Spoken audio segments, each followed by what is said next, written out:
তো হ্যালো বন্ধুরা, কেমন আছো? আশা করি সবাই ভালো আছো। তো আবারও চলে এসেছি নতুন একটা ভিডিও নিয়ে। তো গাইস, এই ভিডিওতে আমরা কথা বলবো যে তুলসী মালা পরার নিয়ম, যেগুলি না জানলে হতে পারে ঘোর অমঙ্গল। তো কী কী নিয়মগুলি উল্লেখ করা হয়েছে সমস্ত বিস্তারিত আলোচনা করা হবে এই ভিডিওতে লাস্ট পর্যন্ত দেখো, তা না হলে তোমরা জানতেই পারবে না যে তুলসী মালা পরার নিয়মগুলি কী কী। তো প্রথমেই বলি, যারা একবার তুলসী মালা পরেন তাদের সাত্ত্বিক খাদ্য খেতে হয়। মনে হচ্ছে বলা হয়েছে যে সাত্ত্বিক খাদ্য বলতে নিরামিষ খাদ্য খাওয়ার কথা বলা হয়েছে। মাংস এবং অ্যালকোহল একেবারেই স্পর্শ করা যায় না। তো মাংস এবং অ্যালকোহল একেবারে স্পর্শ করবেন না। এবং দেখা যাচ্ছে যে তুলসী কাঠের মালা পরার পরে রসুন এবং পেঁয়াজ খাওয়া উচিত নয়। তাহলে কি কি বলছে? যারা নিরামিষ খেতে হবে, তুলসী কাঠের মালা ধারণ করার পর নিরামিষ খেতে হবে।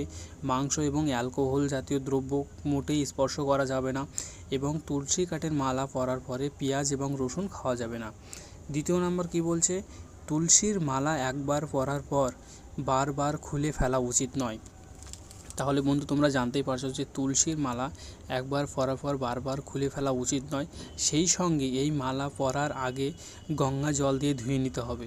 তাহলে এই মালা পরার আগে কী করতে হবে? গঙ্গা জল দিয়ে ধুয়ে নিতে হবে, তারপর শুকিয়ে গেলে পরতে হবে।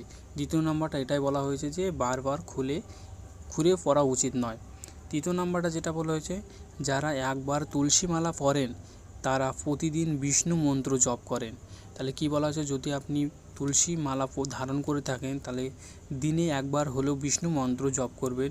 একই সঙ্গে এর সঙ্গে রুদ্রাক্ষ পরা উচিত নয়। যদি আপনি রুদ্রাক্ষ পরে থাকেন তাহলে খুলে ফেলুন।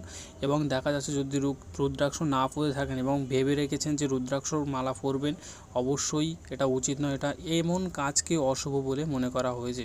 যারা তুলসী মালা পরেছেন তারা প্রতিদিন কি করবেন?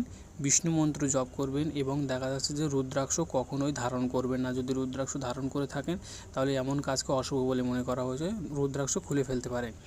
তারপরের পার্টটা কি বলা হয়েছে? চতুর্থ নাম্বারটা, গলায় তুলসী মালা পরতে সমস্যা হলে ডান হাতে মুড়িয়েও পরতে পারেন। যদি গলায় পরতে অসুবিধা হয় তাহলে ডান হাতে পরতে পারো।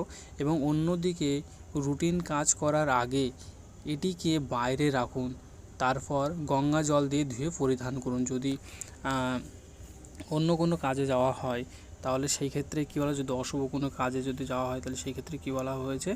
গঙ্গা জলতে ধুয়ে তারপরেই কিন্তু পরিধান করতে বলা হয়েছে। প্রথমে খারাপ কাজ বা কোনো কিছু কাজে যাওয়ার আগে রুটিন কাজ বলা হয়েছে এখানে।